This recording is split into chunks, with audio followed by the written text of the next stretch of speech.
Hola, ¿qué tal? Esta es la semana 3. En base a lo que hemos visto de química, vamos a empezar con lo que son los métodos químicos con violeta de genciana, con yodo, con nirodrina, con vapores metálicos, con fluorescencias y UV.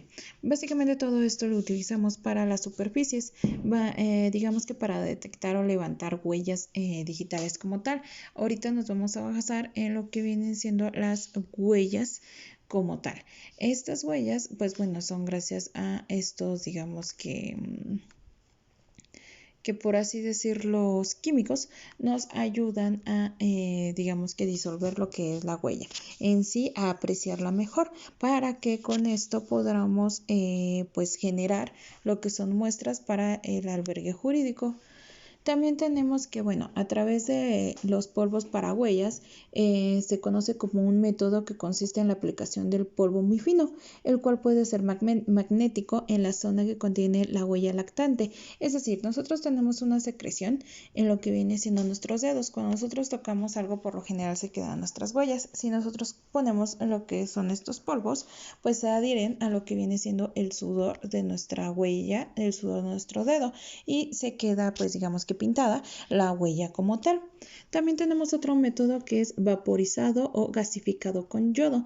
Este método se utiliza para revelar huellas en superficies porosas y semiporosas como el cartón, la madera rústica, el papel. El método consistente en colocar es una cámara cerrada con el objeto, es decir, tú encierras, no sé, una copa, ¿no? Y sueltas lo que es este humo. Este humo como tal va a desarrollar y se va a adherir a la marca de la huella.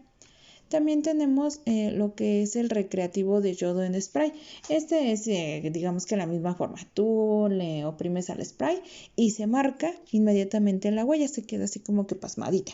Entonces ahí es como tenemos otra ubicación de la huella. También tenemos lo que es el nitrato de plata. Este nitrato de plata se utiliza para revelar huellas latentes en la superficie como el papel. En el papel es un poquito más difícil que las revelemos con los famosos polvos, pero más sin embargo con este nitrato como tal se adhiere y se marca. Se ve muy colorido en nitrato de plata. También tenemos el negro sudán. Este negro sudán, como su nombre lo dice, es un polvo fino, totalmente, pues digamos que negro, pero que cuando tú lo pones forma una manchita azul, que ahí es donde aparece la huella como tal. Esa es como que la característica de este negro. Digamos que se dice negro por el tonalidad del polvo, porque así se marca en color azul. También tenemos los reactivos para sangre. Estos reactivos para sangre se utilizan para revelar huellas latentes o mejor las visibilidades que incluyen los residuos. Es decir, por ejemplo, si hay sangre, se va a denotar la huella de un tono totalmente distinto. No solamente el tono recurrente de lo que es el polvo, sino también de un tono más oscurito, más azulado, dependiendo de qué cantidad utilicemos. Pero la idea es que no solamente se revele la huella, sino que también se revele lo que vienen siendo manchas de sangre en dado caso de que existan. Posteriormente tenemos lo que es el reactivado de partículas pequeñas. Este reactivado de partículas pequeñas consiste en una suspensión líquida de partículas sólidas de disulfuro de molibdeno. La tonalidad es gris como tal, es decir, pues es sumergido y ahí en la sumergión es donde se adhiere todos estos polvitos y como tal genera partículas de lo que viene siendo la grasa del hueso, de la huella como tal. Entonces esta grasita es la que se va pintando con estos elementos y como tal pues se van generando pues estas pequeñas marcas dentro del mismo, ¿no? Estas marcas dentro del mismo pues son las que generan estas manchas de tonalidades distintas. Y hablando de lo que vienen siendo estas manchas, tenemos la caracterización y análisis de las manchas. La más conocida, yo creo que la que todos hemos visto, es la famosa luz fosforescente o luz fluorescente. Esta luz como tal es la que detalla lo que vienen siendo las imágenes de la sangre, lo que vienen siendo las vertientes de la sangre. Estas vertientes de la sangre, pues lógicamente, podría hacerse lo que venía siendo la mancha o la limpieza de la mancha.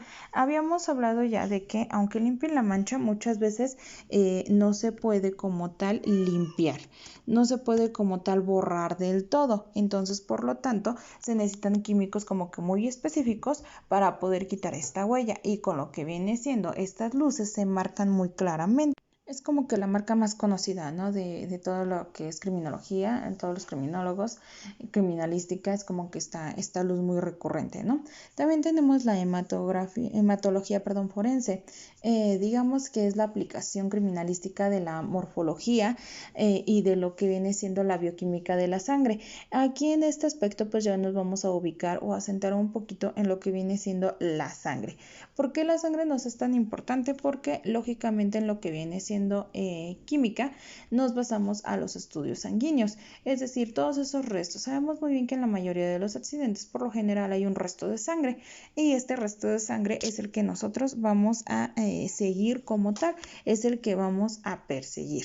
¿Para qué? Para que podamos generar lo que son pruebas necesarias para los abogados, para los jueces y demás, ¿no? Digamos que nosotros ese sea nuestro peritaje en base a la sangre.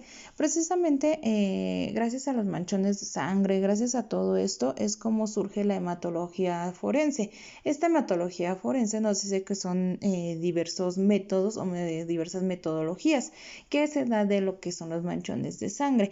Estos manchones de sangre por lo general cambian de color o digamos que dependiendo del método que uno utilice es como se va generando los colores de la sangre. ¿Qué es en sí la sangre? La sangre nos dice que es un fluido orgánico de diversas especialidades que tiene la ciencia forense. Es el indicio más importante a la hora de esclarecimiento de un hecho. El más frecuente es cuando se encuentra dentro de los estudios. Es decir, la sangre es muy notoria cuando no se llega a limpiar. Entonces, así como es de notoria, así también es su rastro que deja como tal, ¿vale? Entonces, es importante conocer lo que es la sangre, que es un líquido que está dentro de nuestro cuerpo, que como tal tiene ciertas partículas, ciertos elementos necesarios, y que estos elementos hacen que sea fácil su ubicación. Posteriormente pues tenemos la coagulación. Muchas veces cuando nosotros llegamos pues ya la sangre ya no está líquida como tal, sino que ya empieza estos factores de coagulización. Cuando una sangre se coagula en sí es cuando empieza a hacerse más viscosa, empieza a tomar una consistencia más sólida, el color cambia, el plasma pues se da a notar más, y todos estos elementos se transforman como tal en sólidos. Entonces esa coagulación nos puede llegar a indicar cuánto es el proceso en que se derramó la sangre y en que coagula. Entonces nosotros ya podemos medir más o menos aproximadamente qué tanto tiempo tiene el suceso o el hecho, si fue en el momento o no, dependiendo de la coagulación de la sangre. También nos dice que la física, en busca de algunas cualidades en base a la química, tenemos como que teorías principales. La química siempre se va a apoyar de la física y la física de la química. En este caso nos vamos a ir a lo que es mecánica clásica, a lo que es electromagnetismo y la relatividad de espacio y tiempo. ¿Por qué? Porque esta sangre coagulada, lógicamente yo tengo que aprender a medir qué tan viscosa es, cuánto tiempo tiene y todo, como que todos los elementos, ¿no?, necesarios que necesito para comprobar mis teorías acerca de si lleva 2 horas, 3 horas o cuánto tiempo lleva esa sangre ahí, ¿no? Para que posteriormente pues yo en mi peritaje lo pueda anotar de una forma plena, ¿no? También tenemos la termodinámica. Esta termodinámica es en base a calor, se basa un poquito y se apoya de lo que es la mecánica cuántica, en base a que ambas van a determinar pruebas necesarias para definir o explicar este tipo de fluidos. Volvemos a lo de espacio-tiempo. Nos va a ayudar a delimitar exactamente cuánto tiempo es que se llevó el derrame de la sangre y la coagulación de la misma. Entonces, por eso van como que muy de la mano. También tenemos propiedades de los fluidos. Estas propiedades de los fluidos pues son bastantes, en el aspecto de que todo lo que sea fluido nosotros lo vamos a analizar, no solamente la sangre. Platicábamos sobre la sangre, pero también tenemos otros elementos como tal es el semen, saliva, líquidos de dudosa procedencia, orina, todos estos líquidos, nosotros los podemos analizar. Para ello los vamos a medir en base a ciertas definiciones que tenemos que anotar en nuestros peritajes. La primera de ellas es la densidad. La densidad como tal nos dice que es el bien llamado peso específico. Es decir, ¿cuánto me pesa esa gotita de sangre? ¿Qué es lo que contiene? ¿Qué es lo que trae? Todas las diversidades. Exactamente de cuánta sangre estamos hablando. No sé si fue un accidente o si fue un homicidio. Yo puedo ver por mi densidad exactamente cuánta sangre fue derramada y si por eso fue que falleció. Por el caso de que murió desangrado como tal o desangrada como tal. También tenemos lo que es el concepto de gravedad. Este concepto de gravedad nos dice que es la fuerza con la que actúa sobre la sangre sin la influencia del cuerpo. Es decir, volvemos un poquito a lo que es coagulación. Lógicamente, lo que viene siendo la gravedad influye mucho en estas cuestiones. ¿Por qué? Porque hace que se vuelva un poco más viscosa, un poco más pesada la sangre, que coagule. Ciertamente esa es como que la principal función. Y hablando de viscosidad, tenemos lo que es viscosidad. También tenemos que se define como una cantidad de fricción interna en el fluido. La viscosidad son todas estas particulitas que la hacen ser pues pesada, que la hacen ser gruesa, que la hacen ser firme como tal, ¿no? Esta coagulación es lo que hace que se haga espesa, ¿no? La viscosidad es la que le ayuda para que se vea así como que espesita. Entonces la viscosidad nosotros lo asociamos con el hecho de que se vea espesa. También tenemos lo que es la tensión superficial.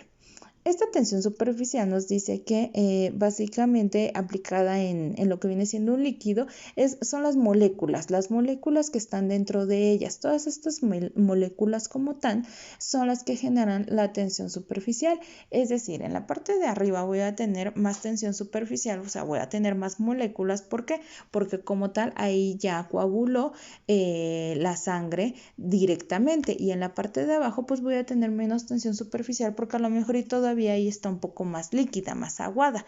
Entonces la viscosidad se asocia mucho con la tensión superficial. Entre más viscosidad, mayor va a ser mi tensión superficial dependiendo el punto o el monto en el que yo lo esté cuantificando, porque es variable dependiendo la situación, la zona. Digamos que lo que hemos aprendido en estas 3 unidades de química es que varía mucho en base a lo que es el tiempo. En lo que es el tiempo es lo que basan muchas veces mis fórmulas, muchas veces mis teorías. Posteriormente tenemos lo que son líquidos corporales. Los líquidos corporales pues nos dicen que son transparentes, que son de contenido de proteínas, que pueden ser craneales, que pueden ser ventriculares. Digamos que al hablar de líquidos corporales como tal, estamos hablando de los que están dentro del cuerpo, de tóxicos, de líquidos, de pues digamos que todo lo que nos compone, sudor, la orina, fluido, todo esto vienen siendo los líquidos corporales, todo lo que está dentro de nosotros, porque cuando nosotros nos abrimos como tal, el cráneo tiene pues un líquido que es el que los protege como tal. En las piernas, en la columna vertebral, en la mayoría de nuestro cuerpo está configurado por distintos líquidos. Estos líquidos también los conocemos nosotros como líquidos corporales, y su función como tal es nosotros derivar qué fue lo que pasó. Si hay líquido de la parte del cráneo, de la parte del cerebro, lógicamente podemos ver qué tan grande se hizo la incisión, si llegó al cerebro o no, si murió antes o después, qué pasó con ese líquido. Nos ayuda mucho a la reconstrucción como tal de los hechos o de las escenas del crimen. Entonces, eso nos ayuda bastante a poder cerrar nuestro peritaje, a poder ayudar a hacer un buen peritaje. También tenemos lo que son los análisis de restos de incendios y explosiones. Ya habíamos tocado un poquito este tema en unidades pasadas. Aquí como tal nos vamos a basar únicamente en la recolección de la muestra.